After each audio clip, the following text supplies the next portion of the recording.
안녕하십니까, 박지원 대표입니다. 압구정 쪽에 지금 재건축 분담금 얘기가 나오기 시작했어요. 압구정 상구역 같은 경우는 한 4천 가구 정도, 50층 안팎으로 해서 5,800 가구 정도 재건축한다라고 돼 있고, 압구정 일대 재건축 그 구역 6곳 중에 가장 규모가 크죠. 입지도 상징적인 입지예요. 여기가 사실 압구정 쪽에서는 가장 이제 그 중심에 있는 지역이다 보니까 사람들이 이제 관심이 좀 많이들 갖고 계신 거죠. 문제는 이제 압구정 상구역을 가지고 계신 분들 이 지금 재건축을 했을 때 뭐 이제 소문에 의하면 뭐 재건축을 하면 평당 2억이 된다 뭐 이런 소문을 이제 중개업소 통해서 나오고 또 소유하신 분들 뭐 그런 기대감을 가지고 계신 건 분명합니다. 진짜 대박이 될 건지가 이제 그 문제죠. 최근에 이제 분담금 폭탄 뭐 해가지고 예고가 나왔는데 말 그대로 뭐 34평 지으시는 분이 34평을 받으신다고 치면 3억 정도? 30평대 가지고 계신 분이 뭐 40평대를 받겠다 그럼 7억 정도예요. 저기 압구정 상구역 같은 경우 평당 1억 정도에서 한 35억 정도 하세요. 지금 저기다가 뭐 분담금만 한 3억 정도 내시고 금융비용, 이주비용 뭐 이런 것까지 감안하신다고 하시면 실제로 40억 이상 들어가시겠죠. 입주 때까지. 그러면 저게 이제 50억이 돼야 기간 손익까지 감안해서 은행 이자보다는 좀 더 나오는 그런 수익이 나지 않을까라고 판단됩니다. 여러분들 여기서 좀 따져 보셔야 돼요. 이게 지금 투자 관점인지 말 그대로 나는 대한민국 최고의 입지니까 나는 사는 데 의의가 있다라는 건지 이제는 이런 걸 좀 따져 보셔야 되는 그런 시점입니다. 이 지금 3구역뿐만 아니고 다른 압구정 재건축 단지들이 투자 관점에서 들어가신다라고 하시는 거는 그렇게 큰 의미는 없다라는 부분은 뭐 누차 제가 설명을 드리긴 했었는데 30억대 저 금액을 은행에 갖다 놓고 10년 뒤에 찾았을 때 어느 정도 수익을 냈을지 그런 걸 좀 한번 고민해 보시는 게 지금 필요한 시점이 됐어요. 70평을 갖고 계신데 70평 들어가는데도 21억을 냅니다. 50평대가 지금 50억 하는데 지금 같은 50평을 받는데도 한 7억 5천이에요. 이거는 뭐 재건축이 정상적으로 갔을 때인 거고 시간이 좀 뒤로 가면 또 늘어나겠죠. 그러면 50평대가 50억, 55억 하고 있는데 세금 포함해서 이것저것 하면 60억 들어간다는 얘기잖아요.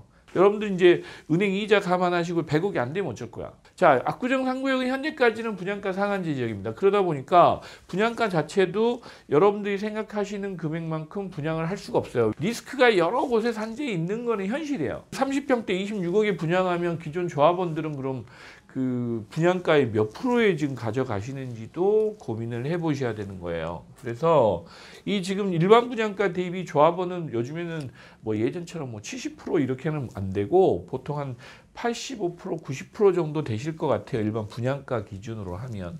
그래서 아까 지금 그 분담금이 나오는 것 같은데 조합원들 반응 뭐 당연하겠죠. 예상도 못했는데 내가 이렇게 많이 내면서 왜 살아? 뭐 이런 분도 있고 고령의 이제 은퇴자분들이 많이 사시고 저희 부모님 세대가 사실 많이 살고 계시죠. 한 번도 이사 안 하신 분도 많이 있고요. 뭐 한 20년, 30년째 살고 계신 분들도 많다 보니까 이 분담금을 감내하실 만한 그런 소득이나 자산이 없으신 분들도 있어요. 왜냐하면 이게 아파트가 계속 오를 거라는 기대로 계속 거주하시면서 보유하고 계신 분들이기 때문에 그분들이 지금 매각하신다고 하시면 그 10년 이상 보유를 하고 계셨을 경우 장특공제 받으시면 그 자금은 또 상당히 그 내 자산으로 돌아올 텐데 그럼에도 불구하고 지금 그 압구정 재건축을 들고 계신 분들은 평당 2억을 기대하시면서 돈이 된다고 생각하셔서 투자 가치가 있다고 생각하셔서 들고 계신단 말이에요.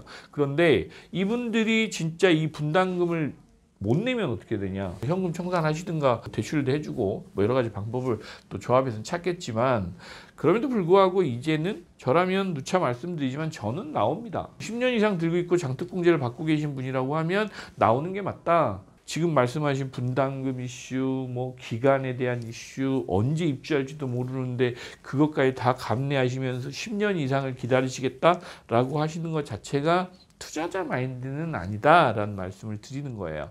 그래서 뭐 30평대가 5, 60억 정도는 돼야 일단 저기 투자 가치가 있어 주는데 2040년 정도 되는데 그때 가서 이게 50억짜리 집을 살 사람이 그렇게 많을까?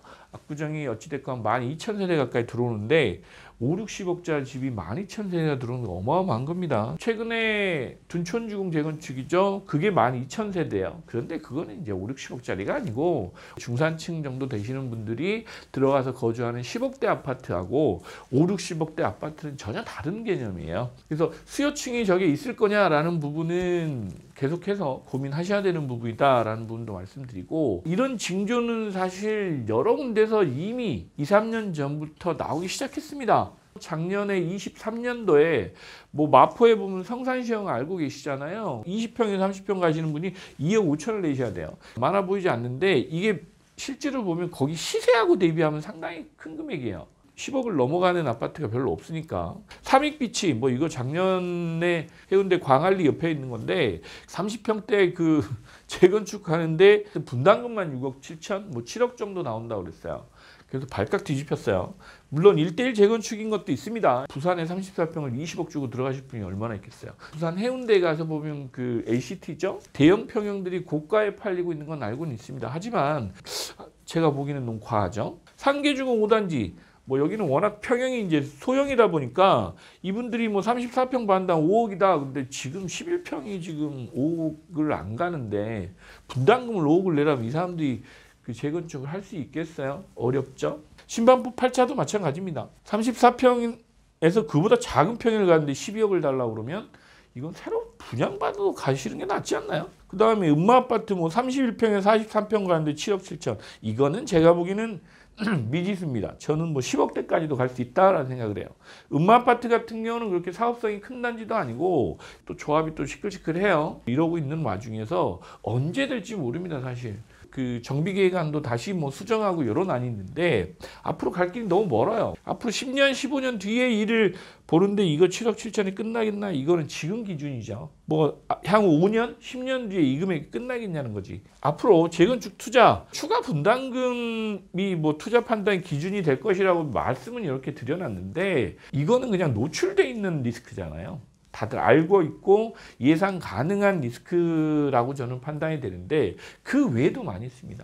가장 큰 게 기간에 대한 리스크예요. 음마아파트를 지금 사가지고 언제 들어갈 수 있냐 말이지. 실제로 기간이 계속 길어지면서 생기는 리스크는 돈으로 다 해결하셔야 돼요. 기회비용이란 부분에서 보면 사놓고 기다리기만 하면 그게 기회비용이 될까요? 그거는 뭐 각자 개인들의 선택이시긴 하지만 리스크는 계속 커져가고 있다. 최근에 이제 제가 이제 초고층 재건축에 대한 부분도 말씀 많이 드려요. 초고층을 그 재건축을 하는 이유가 진짜 입주민들, 재건축 조합원들을 위한 거냐라고 물어보면 저는 아닌 것 같아요. 현재는 금융비용이나 이런 비용이 눈덩이처럼 불어나면서 갑자기 건설비가 가파르게 오른 것도 현실이니까. 그런데 진짜 자재비가 그렇게 많이 올랐나? 인건비가 그렇다고 그렇게 많이 올랐나? 라고 생각해 보면 또 그건 다른 문제인 것 같고. 물론 건설회사 입장은 좋습니다. 그 프로젝트가 일단 기간이 길어지고 그 기간에 대한 비용은 어찌됐건 공사비에 다 반영을 하는 거기 때문에 건설회사 입장에서는 공사비도 많아지니 당연히 좋죠. 그럼 조합원들은 가격이 올라줘야 되잖아요. 그 가격이 그만큼 올라줄 수 있느냐는 문제. 높이 지은 거나 일반적으로 짓는 한 35층을 지으나 가격차가 별로 없다? 그러면 굳이 높이 지으실 필요가 없잖아요. 그래서 개포주공 지금 6, 7단지, 뭐 성수동 전략정비지구죠. 반포 1주구는 작년에 아마 이거 49층 정비계획안 뭐 투표했다가 그냥 35층으로 짓자라고 이제 하신 걸로 그 결정 났는데 성수동도 마찬가지고 주공도 마찬가지고 일단은 기존에 70층 이렇게 계획했던 거를 다시 정상으로 돌려놓고 있는 과정이다라고 생각이 돼요. 아마 성수동 같은 경우는 한 45층 요쯤 가지 않을까 싶은데 70층보다는 40층이 뭐 한 최소한 2년은 줄일 수 있으니까 비용도 좀 줄겠죠. 추가 분담금 앞으로 결국 늘어날 수밖에 없습니다. 여러분들 지금 인플레이션이라고 해서 경험하시잖아요. 이 인플레이션이 한꺼풀 지나가고 나면 결국엔 지금에 올라가 있는 물가를 반영해서 경제 전반의 그 상향 평준화라고 할까요? 물가는 이미 상향 평준화돼서 그 가격으로 대부분 생활을 하시게 될 거란 말이에요. 건설공사는 계속 리스크는 있습니다.